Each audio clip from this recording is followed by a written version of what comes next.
Good morning everyone. So, yan.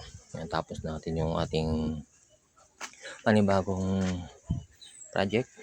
Dito natin ilalagay yung ating day old to month old or pag walang mga sisiw, yung mga ating binibenta dito natin di-display. So, yan. Winelding natin to. Ito, pero itong pagkakabuo, si father na ni Mrs. yan. Tapos tayo itong pinto, steel matting, itong pinaka door nila, tayo na nag-welding yan. Medyo na ito masyadong dikit kasi umulan eh. So ito dikit na yan. Ito medyo natanggal kasi may problema dito mga rang. So natanggal yung welding pero okay lang yan.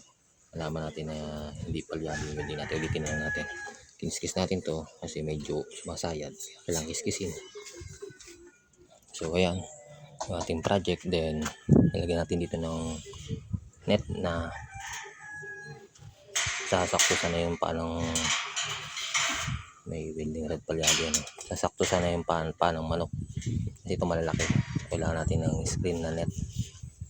Tapos dito cover din natin steel matting.